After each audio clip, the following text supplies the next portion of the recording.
যারা শাহাদত বরণ করেছেন, যারা আহত হয়েছেন, তাদের প্রত্যেককে রাষ্ট্রীয় স্বীকৃতির আওতায় নিয়ে আসা হোক। অত্যন্ত দুর্ভাগ্যের বিষয়, শাপলা হত্যাকাণ্ডের পরে, এত বড় একটি হত্যাকাণ্ড হয়ে যাওয়ার পরেও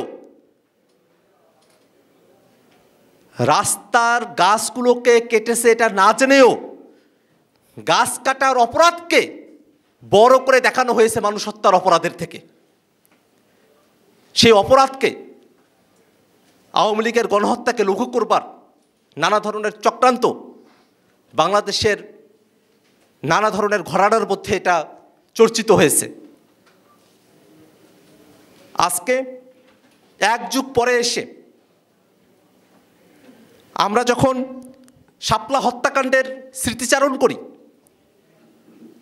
সে সময়টাতে আমাদের কাছে দৃশ্যমান হয়ে ওঠে যে শুধু আওয়ামী লীগ নয়,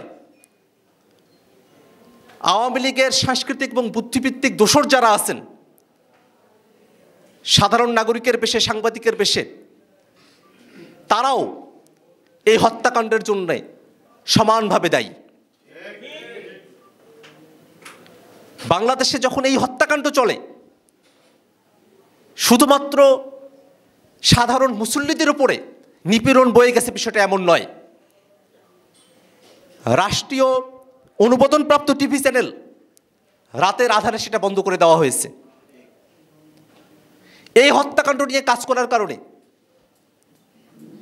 মানবাধিকার ভিত্তিক সংগঠন অধিকার এবং তাদের কর্মকর্তাদের নিপীড়নের মধ্য দিয়ে যেতে হয়েছে, জেলখানায় যেতে হয়েছে, জীবনের নিরাপত্তাহীনতার মধ্য দিয়ে তাদেরকে জীবনযাপন করতে হয়েছে।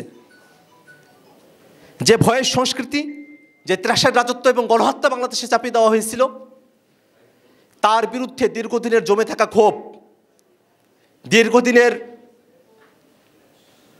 বিচার চাওয়ার আকাঙ্ক্ষা মানুষকে জুলাইতে একত্রিত করেছিল। সেই জুলাইতে আপামর ছাত্র জনতার সঙ্গে বাংলাদেশের মাদ্রাসা শিক্ষার্থীরা যুক্ত হয়েছিলেন, জীবন দিয়েছেন, যাতে করে যে হত্যাকাণ্ড সংঘটিত হয়েছিল সে হত্যাকাণ্ডের বিচার এই বাংলাদেশের জমিনে অনুষ্ঠিত হয় এবং বাংলাদেশের সামনের দিনে আর কোনো গণহত্যাকারী, আর কোনো ফেসিবাদী সরকার এমন কোনো গণহত্যা করবার সুযোগটুকু না পায়। কিন্তু দুর্ভাগ্যের বিষয়, অভ্যুত্থানের এতগুলো মাস পার হয়ে যাওয়ার পরেও শাপলা হত্যাকাণ্ডের ঘটনাকে সামনে নিয়ে কোনো বিচার প্রক্রিয়া এবং স্বাধীন কোনো তদন্ত কমিশন গঠন করা হয়নি। আমরা জাতীয় নাগরিক পার্টি এনসিপি ঢাকা মহানগর কর্তৃক আয়োজিত আজকের এই আলোচনা সভায় রাষ্ট্রের দায়ের এই অংশটুকুকেই ফোকাস করতে চাই। আমরা দাবি জানাতে চাই, শাপলা হত্যাকাণ্ডের সঙ্গে জড়িত আওয়ামী লীগ, তাদের দোসর এবং আইন শৃঙ্খলা রক্ষাকারী বাহিনীর যারা আছেন, তাদের প্রত্যেককে একটি স্বাধীন তদন্ত কমিশন গঠন করে তদন্ত করে সঠিকভাবে বিচারের মুখোমুখি করা হোক।